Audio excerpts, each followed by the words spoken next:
So good afternoon, everybody. Welcome to this session, Improving Female Representation and Opportunity in Scotland's Tech Sector. My name's Sharon. I'm the Mark for just now. I don't know how Mark feels about that. I don't know how you feel about that, but tough, you've got me. Anyone who knows me knows that I'm particularly passionate about this area. And then sitting here, I've just realised I missed a complete opportunity about 10 minutes ago to say that for every man in the room, could you go and find another man that's outside? Because unsurprisingly, I think our proportions in the room are completely unrepresentative, I don't think that's a word, of the rest of the conference. So, but I do want to say that everyone that's here, you are, of course, very, very welcome to the discussion. And it will be a discussion, and I'm really glad that we've got other people to bring the content, and I have the hard job of just trying to make sure that we keep to time, because I'm sure we could talk for a very long time. And with that in mind, I'd like to introduce our panellists who are really going to be getting into the details of this conversation. So, Yekimi, can I ask you to go first, introduce yourself to the audience? Thank you very much, Sharon. Yes, I'm Yekimi Otaru, and I am based in Aberdeen, Scotland. I'm co-founder of a company called Dukaru, and we are a sales enablement consultancy. We work with sales teams in usually B2B, quite complex companies like IT, manufacturing. I'm also the Chancellor of the University of the West of Scotland, which I absolutely love. Good to be here. Thank you very much. Elaine, you next. Thank you, Sharon. My name is Elaine Vandenberg. I'm the new CEO of Pufferfish. We're out there. Come and have a look at us. We do spherical displays. I am 25 plus years, coming up to 30 years in the technology sector. Worked all over the world for companies like Dell, Autodesk, Optus, Amazon Web Services, living in London, Sydney, Singapore. Lots of stories to tell about women in technology. Looking forward to today. Thank you very much. Ketty. Hi, I'm Ketty Lawrence. I am Vice Chair of a charity called Scotland Women in Technology. We exist to champion, celebrate and invest in women to help them to move into technology careers and progress once they're there. My day job is that I work across the Scottish Government-funded Digital Economy Skills Investment Programme, which basically means we're trying to close the skills gap that we face in Scotland, and I run a gender diversity and a neurodiversity programme of work. Thank you very much, Ketty. And last but not least, Evelyn. Hi, I'm Evelyn Simpson. I work with startup companies, and particularly female-led startup companies, mentoring them and helping them to access finance. I'm a former investment banker and an active angel investor, and I'm really looking forward to today's discussion. Fantastic. So thank you very much. So we're going to be thinking about 4 particular topics today. The first one, what is the scale of the issue? What's the backdrop? Secondly, are we going in the right direction? I think there will be interesting comments on that one in terms of our progress. Thirdly, looking at the barriers that exist and that are persisting, and what can we do to overcome them? And finally, what's the positive action that we can all take to make a difference for the better? So let's go to the scale of the issue. I should say that if you do have questions, there's a roving mic, but obviously we're still using Slido as well. And there you go, that just on time, thank you very much. If you want to pop your question there, I'm in charge, so I'll ask it if I like it. And if I don't ask it, and then you really want to, that's your second opportunity to put your hand up and get that mic as well. So let's set the scene. Ketty, I'm going to come to you first. What do the statistics tell us about this in Scotland? I'm going to start by saying I think there's lots of slightly different statistics. So we have stuff for the UK, we have stuff for Europe, we have stuff that reports on tech sector, stuff that reports on tech jobs, and we have a lot of really great data sources. There's a lot of official sources, there's a lot of ad hoc reports, but there's also a lot of kind of self-selecting surveys. So it can get a little bit confusing sometimes, but they're all much of a muchness in that women are grossly underrepresented, right, within the technology education pipeline and within the workforce. So we see that we have around less than 20% of women who are studying technology at school, college, university. Within the workforce itself, the representation in technology jobs, I will say, not tech sector, is around about 24%. And I think what happens then, the data shows, is once women start to progress through the organisation, it actually becomes worse, obviously. And I think the official figure for tech sector boards is that 13% of those positions are held by women. So you can see that it's massive underrepresentation. Back in 2016, SDS and Scottish Government and Scotland is actually put together a baseline for Scotland because it became so confusing just seeing all those different stats. And what we wanted to do was understand representation across the pipeline and the workforce, specifically looking at technology jobs. So there was a published report, and we do kind of track that going forward to be able to inform our own action, and all those sources are actually publicly available. But I think then we get into what's happening at an organisational level. So we've got a lot of employers who are also collecting and tracking data. So there's plenty of data out there, and I think there's plenty of reporting. But I think what I want to say is that sometimes we get really hung up on that stuff, and we're so focused on gathering the stats that we don't actually have time to take action. So I think we have to look at what the value in those statistics are. So I think it's about knowing what the start point is and actually understanding if you're moving in the right direction as an employer and as an industry at large, and also being able to compare yourself to others, so being able to compare yourself and benchmark against other employers and industry at large so that you can actually understand if you're doing enough. Great, really good answer to that. Thank you very much, Ketty. One of the others that I have in front of me, and I'm going to put this across to you, Evelyn. What are the key barriers and the challenges that you see associated that mean that the data looks like what it might look like? I mean, I think that across the board, we have to look at our biases, our conscious and unconscious biases. You know, I ask this question of female founders, you know, what do you get asked that male founders don't get asked? And people get asked about their husbands and their husbands' money and, you know, what's going to happen to them if they have a baby? Will they still be able to run their company? And those kinds of questions would be unacceptable in the workplace.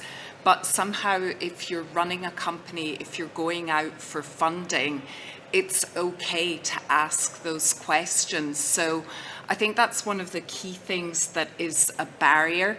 I think another thing that is a barrier is women tackle different problems sometimes, not all the time, because that would be a bias as well if I said that. But women are tackling maybe problems in a different way, or they're tackling different problems.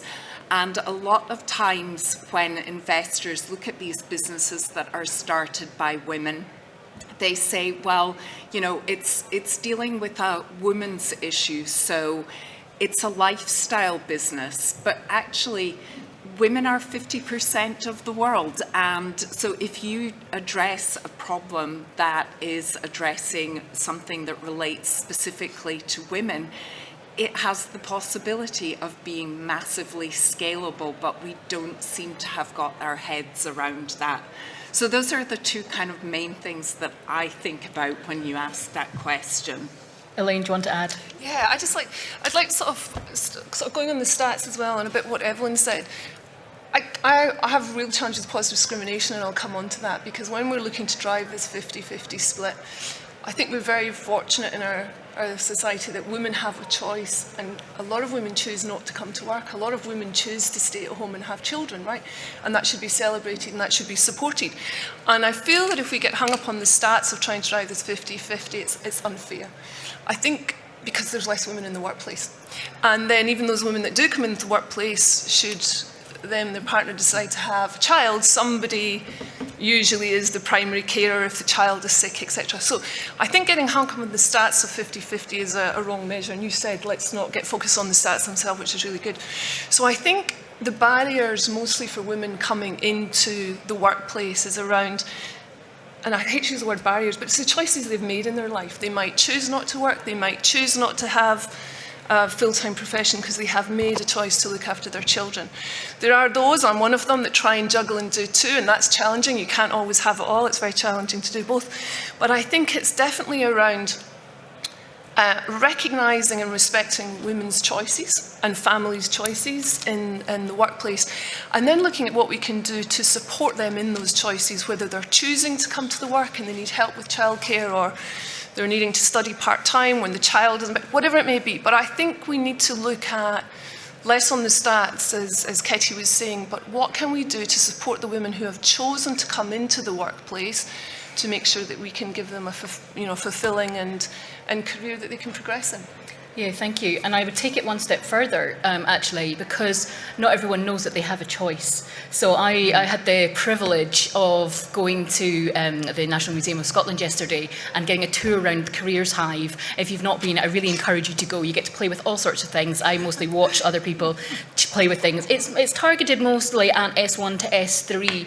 And the reason for it is to help children of all backgrounds, but particularly those who might not know what options they have, the importance of science, of technology, etc., by putting it in everyday terminology and putting it in the practical side of things. So you're thinking about why you need to do something, not, this is a Bunsen burner and that is some of the more theoretical stuff. But the real point, and I'm taking a long time to get to, apologies, is I was able to watch a session in an auditorium with loads and loads of children. It was just brilliant seeing them so interactive and engaged. They were given remotes to be able to vote on a number of questions that were posed, and one of them was about gender and if it has an impact on whether or what your career might be, and the number of them that said yes. Some of that was because they are aware that there are biases, whatever they might be, but some of them were vocalised by the children who said, oh yeah, but women can't do the same things that men do. So they don't necessarily know that they have a choice as well. So I think there's a challenge there that not everyone understands that technology is a career potentially. And when I say technology, I mean the very many careers you can have within technology for women as well. Let's move on. I'll stop on that particular piece. Thinking of actually, maybe slightly along the lines of what Lane's just covered, Yekimi, what about remote and hybrid working? What impact has that had on women's careers and in tech here? Yeah, it's kind of a double-edged sword, that one, because I think there's obviously been positive impact of remote working and hybrid. Women who are, as you said, Elaine, tend to be the primary caregiver, and so they've been able to have that choice and flexibility around, taking care of the children and doing sort of, shopping and things like that, because we know that women usually are saddled with that. But on the flip side, it also means that as we start going back into the workplace, even in a hybrid fashion, that women are less likely to take that option to be in the office. So men are more likely to come to the office 3 or 4 times a week, and women are more likely to take the option to maybe stay at home. That means that in terms of visibility and promotion opportunities for advancement, picking up those conversations that are going on in the office, that just helps you understand what's going on in the workplace and see the opportunity to move forward, that women are just by default not going to be around to have that conversation. So it's been great for women's careers in some ways, this hybrid and remote working, but in some ways it's actually, I think, held some women back. And I think the onus is on the organizations that they work for to understand that this is happening and to just do better around communication, around inclusion, and keeping in mind that even though you have given the choice for people to come into work, if they want to, that women are just less likely to do that. Thank you very much. I'm just spotting a few of the questions that are coming in. There's one that we are going to get to, Charlotte, so although it's at the top, it's in our list, so I will come to you on that one. There's an interesting one here about, and it kind of goes a little bit with what I was saying, about girls' interest in tech sharply declining between the ages of 10 and 14. Why does the panel think this is, and what should be done to reverse this? Anyone feel they would like to answer that particular question? I see Ketty coming forward. I thought you might. Yeah, I'm happy to say a little bit about that. So what we actually see is at primary school, because of the way the curriculum is taught, that is, all the subjects are blended together as a oneer, that girls are actually pretty interested in computing science and they can see the application to real-world context. But when we start to move into secondary school, girls have to make subject choices that don't necessarily fit with their peers, then that's when we see girls dropping off. I think Scottish Tech Ecosystem Report draws our attention to a lot of the challenges that we have around school and computing science teachers and all that sort of thing. So it's really important for us to be able to inspire girls and let them learn digital technology skills through other things. Craig has caught my eye as who is part of Digital Extra Fund. That is a charity that supports extracurricular activities with a real focus on getting girls. So part of the answer is in that we have to take these subjects to girls in other ways, because sometimes they're just not going to engage in the curriculum and through those formal ways, and they need other ways to see that technology, blends with all those other subjects that they are interested in, and they can actually see the real life application of technology through that learning. Yeah, go Yakimi. There's an interesting stat I found the other day, because I've got a daughter, she's 13, and she is interested in tech.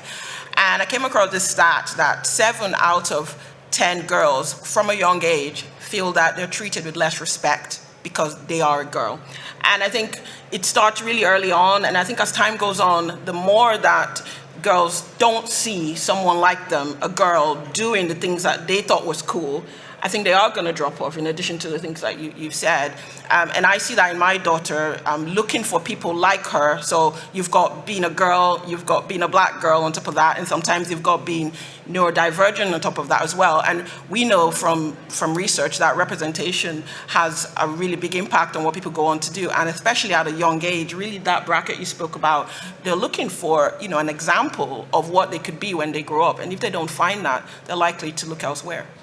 Yeah, that's partly why that Careers Hive event is so important. And there are thousands of children that get to go through it, although I would imagine it's probably slightly more based on the Lothians than up in Aberdeen. That purpose, the purpose and the why is often very important. And if you can talk about why and the impact, again, that can be really attractive as well. I think a little bit more on the are we moving in the right direction subject. It's a question really I've probably got for all of you. Have you noticed a shift from a personal perspective? What are the positive things that you're seeing right now? Elaine, on you go. Yeah, well, I have definitely. So when I joined technology over 25 years ago, I was probably one of the only female in the department, and as I progressed, I was often the only female leader in a group with 14 other men, right? And I had to so I had a choice back then. I could either complain that there wasn't enough women, and I could say, look how pity me, and I'm getting paid less, and I'm not getting the good jobs, or I could bust my ass, excuse my language, and over-deliver and prove to them that it didn't matter whether I wore a skirt or trousers, I could do the job as good as, if not better than anyone else. And I made that decision a long time ago. As I've progressed through my career, and one of the companies I was working for not long ago was Amazon Web Services, I felt there was absolutely no discrimination between men, women, your sexuality, your colour, your age, none whatsoever.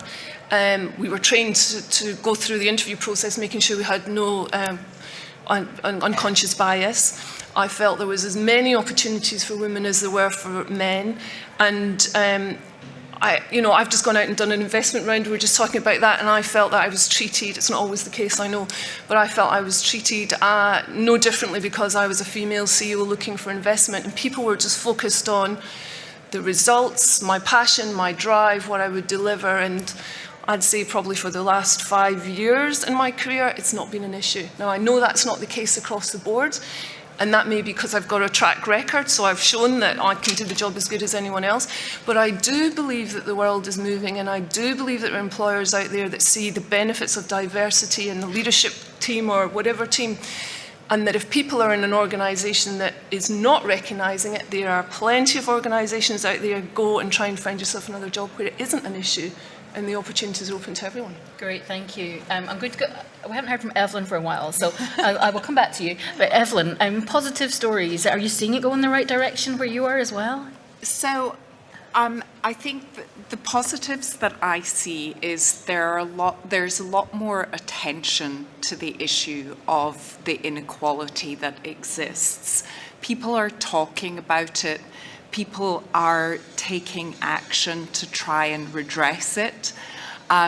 There's a fairly major concern that the stats, at least in startup funding, and I obviously have a very specific area of interest, but in startup funding, the stats show that at best we are kind of staying still, and at worst, and you look at countries like Austria, where 881 billion was invested in startups and 0 went to companies with a female founder. And that's horrific. I mean, it was horrific before, but it's even more horrific when the number is 0. But I think in Scotland, we are paying attention to it throughout the ecosystem. I think that there's maybe an element that's missing of reporting. We look at aggregated statistics. So we don't know who's doing really well. We don't know who needs to do more. But I think the level of attention is right, and we maybe just need to join up the thinking a bit more so that we see it move through the system in a positive way. Thank you very much, Ekemi. You can have a go now. Oh, it's very similar to what Evelyn said. I just wanted to share as well that when I came from an engineering background, and I have 2 engineering degrees, and the main reason I left engineering 11 years ago was because of the lack of representation, because of the lack of role models. Has it changed today? It's a little bit better, but honestly, it's not that much better.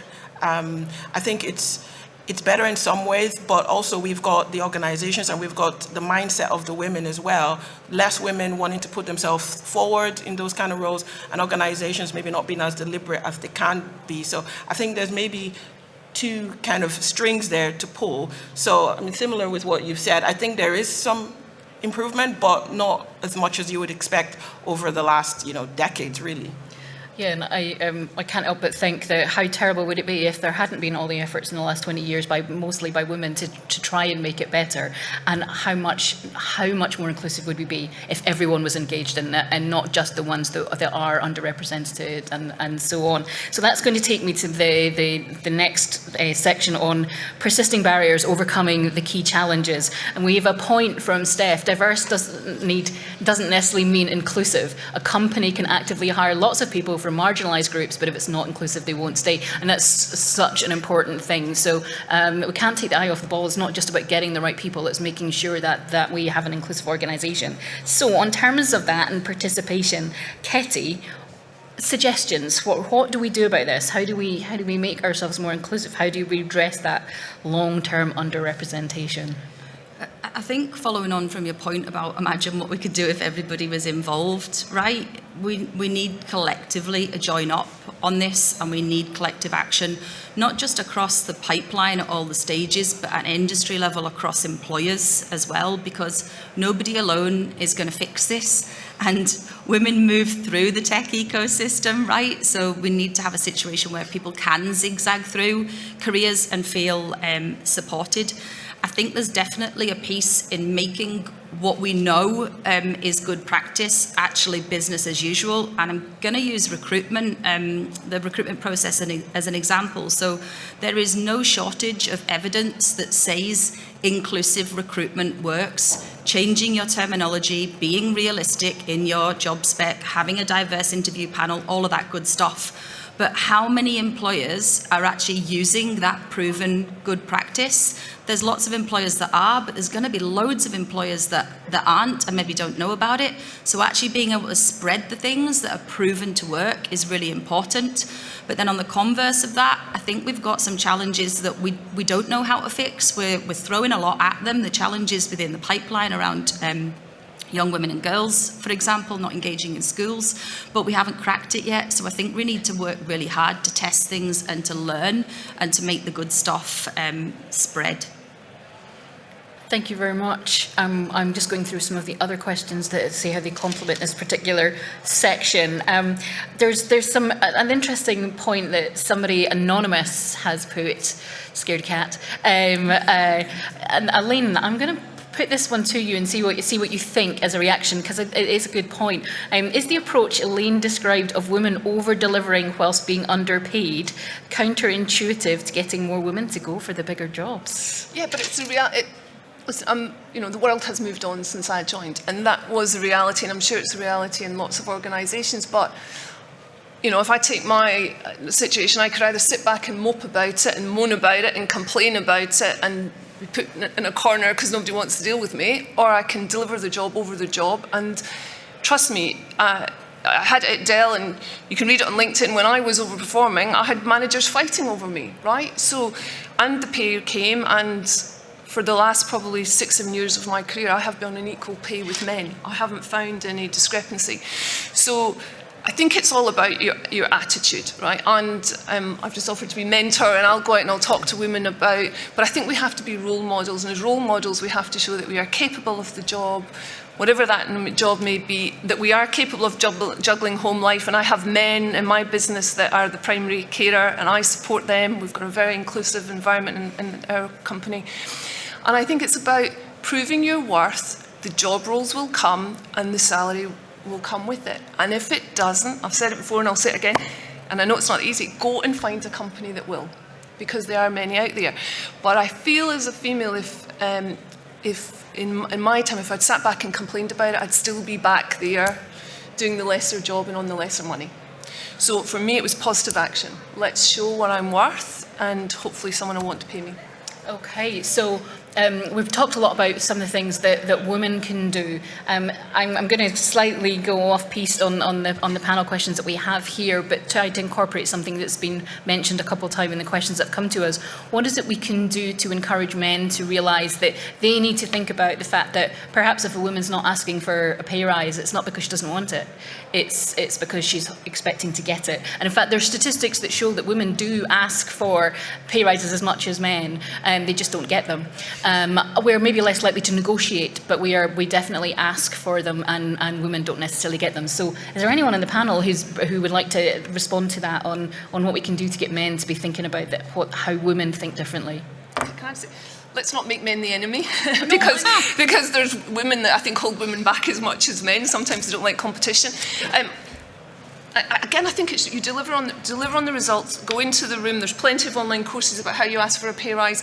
Deliver your results. Go into the room with your evidence as to why you deserve a pay rise, and you're more likely. To get it. We are in the situation where so I'm not suggesting that activity is not correct. Let's help. Let's enable women. Absolutely. But there are men and they're not being deliberately biased. Absolutely not. And actually do want to know. So the question is, how can we help the men do more to support women that are around them? I think it's back to that education piece. You can't fix a problem if you don't know what it is. And I think a lot of us still don't understand fully what all the barriers and challenges are. And maybe some of us understand what the barriers and challenges are for women as a group, but we're not a homogenous group, and there's a lot of intersectionality going on. So I think we just need general, better awareness and education on diversity, inclusion, and I'm going to say equity, right? I don't like equality. That is treating everybody the same. It doesn't work. We need equity, and we need to understand at an individual level what each individual needs to be able to bring their whole self to work and to be able to work in a productive and happy way.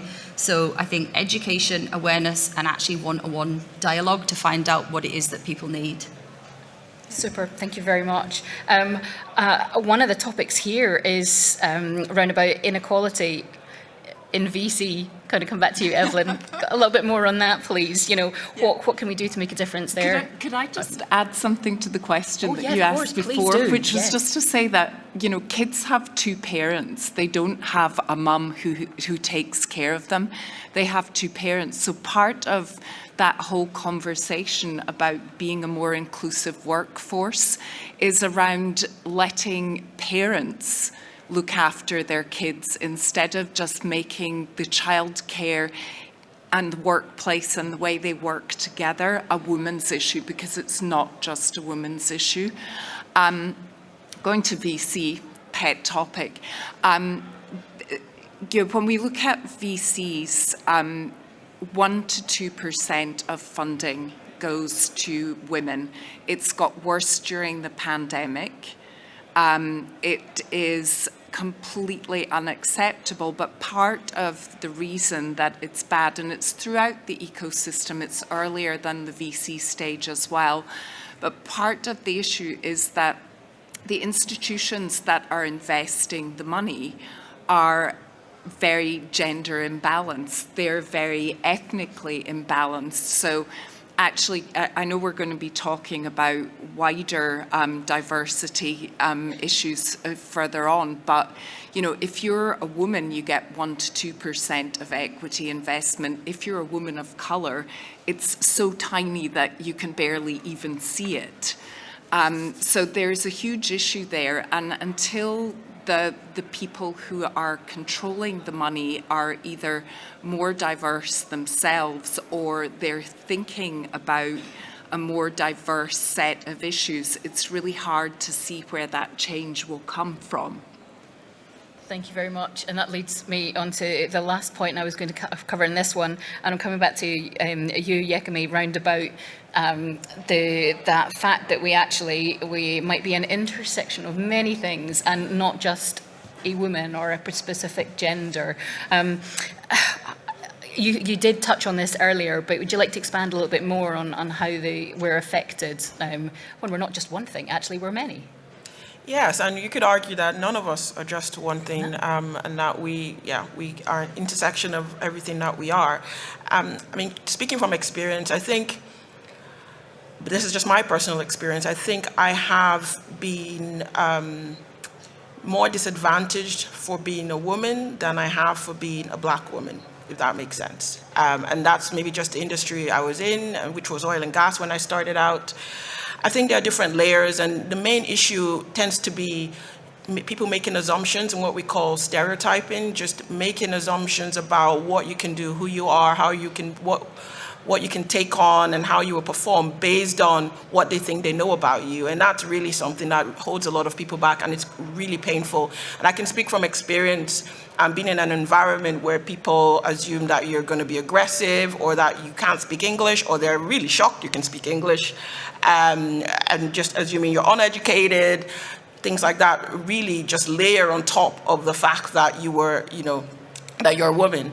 And so I think I think someone said already about, I think one of the questions about inclusion, I think inclusion is the bigger conversation, because it doesn't matter how diverse you are. If you're bringing people into your organization to make them feel like they don't belong, and you don't include them, you don't use language that makes them feel like part of a group, then it's just better that you didn't bring them along in the first place.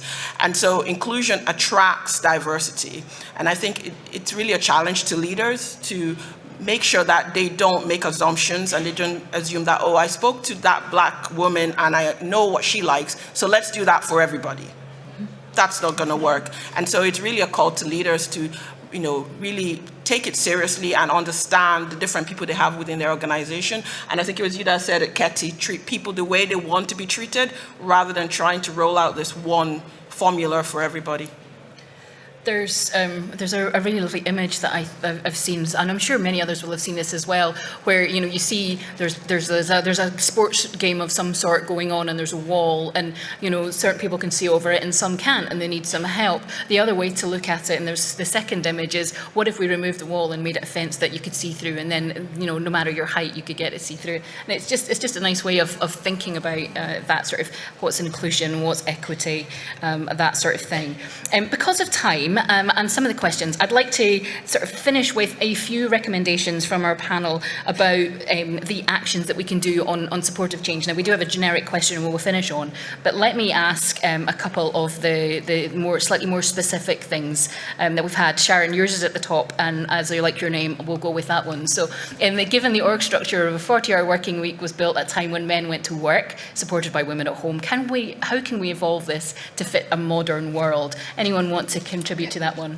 So I can talk about what we do in business at the moment. So I have both males and females on my leadership team and in my business who are the primary caregiver, but they're also full-time, some of them very senior roles. We're a massively flexible organisation, so every second week when I have my child, I go home at 3 o'clock to meet him off the bus, as does my chief commercial officer with his, as does my head of finance with her child. So probably between 3 and 5, we're not available because we're sorting dinners and then we jump back on at night, etc. And in the organisation I run, nobody has to hide. Nobody has to hide childcare problems, parent problems, whatever it may be. We're a very open and honest organisation about what we have to do, and we consider the individual as a whole. They are not a robot that comes to the office 9 to 5 or 9 to 9, and we work around it because I know my team are massively dedicated and I trust them, and if they have to be on to midnight at night, they will do that. If the next again day they can only work till 2 because they've got dentist appointments, that's absolutely fine. So I think as employers, we need to have that type of environment where we do consider people in their entirety. What's their personal life as well? I think that's the first thing that we can absolutely do to change. Yeah, the individual and trust, right? And It's about trusting them trust. to be responsible, because You have we're to trust. all adults, right? Exactly. And I think COVID has actually helped that. Now, we often have conference calls. My son is highly autistic, so when he's at home and I'm on a conference call, he's hanging all over me, and he's trying to kiss me and hug me, and I've got my head of finance and her son's bouncing up and down the back wanting an apple. We just go with it, and we understand it, and we accept it, and we all wave at each other's children's, and we get on the job. Different when we've got client calls, and we're more conscious of that. But we all do a bloody good job, and we're running a good business, and it's just a lovely place to work where you don't have to hide and pretend to be something that you're not. Fantastic, thank you. We have a question from Rona that I think Ketty is very well set up to answer. I've recently moved to Scotland. Can you recommend any women in tech groups that I can join or contribute to? Rona, Scotland Women in Technology is a really long-standing network in Scotland, and you are absolutely welcome to join us. We've got a stand out there in the Expo, and follow us definitely on our socials, Scott Women in Tech. And if you want to grab me at the end, we can chat as well, because there are other networks depending on what your interests might be. There's Women in Data, we have stuff specifically for cyber, so it's well worth kind of being part of quite a few networks and just just following them all and getting involved in the activities and things that they do. And if you are an organisation that doesn't have very many women, encouraging their participation and enabling their participation in networks like that means that they will find another place potentially that they feel like they can belong, which overall just leads to somebody, potentially being happier in the environment that they are in as well. I had one other question from the list, and I'm going to take Sarah's point, because I think that'll finish really nicely, and it's sort of the same sort of point I was going to ask anyway. So, small concrete actions you could suggest to men to make their organisations more equal and inclusive. Yakami. Yeah, it's a great question. It reminds me of a young lady that I mentored a few years ago, and she told me about a man in her team that she felt indebted to, because what he started doing was in meetings, anytime somebody interrupted a woman, which happened a lot, he would say, she was still speaking, could you hold on? And he would actually just take the conversation right back. And she was telling me this years later and said just that made such a difference. And the other men in the room became conscious of it, and gradually over time they stopped interrupting the women in the room. And sometimes it's really just that. It's not, we're not asking for too much. It's really for somebody to step up and almost like be an advocate for us. I think that's one thing that would really help. Fantastic. Evelyn, do you want to just leave us with a positive action that anyone potentially, or somebody, a specific group you think could take away and do? Yeah, so I would go for challenging unconscious bias. So if you're thinking about asking a question, if you're an investor or if you're an employer, if you're thinking about asking a question of a woman, or you think a particular thing about a woman, a great friend, a friend of mine who works in HR at Roche has this great idea of flip it to test it.